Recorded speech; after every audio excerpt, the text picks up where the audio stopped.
सारी जिंदगी इंसान बस एक ही दौड़ में लगा रहता है, बैंक बैलेंस बढ़ाना है, प्रॉपर्टी बनानी है ताकि बच्चे सेटल हो जाएं।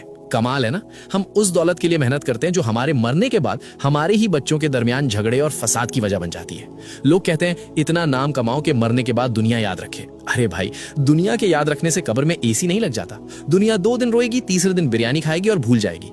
असली इन्वेस्टमेंट वो नहीं जो बैंक में पड़ा है, बल्कि वो है जो आपके जाने के बाद भी आपके खाते में करेंसी यानी नेकियां भेजता रहे। अब जरा हकीकत सुनिए और गौर फरमाइए।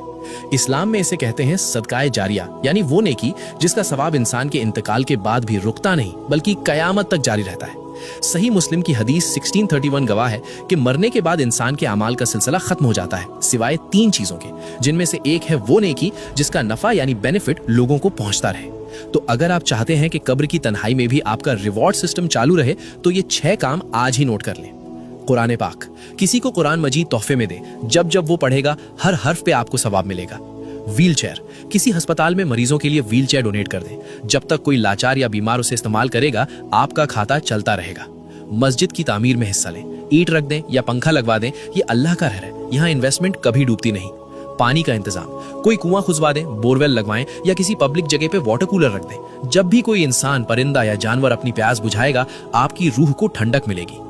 दरख्त, एक पौधा लगा दें, जब भी कोई उसके साए में बैठेगा या उसका फल खाएगा वो आपके लिए सदका बन जाएगा।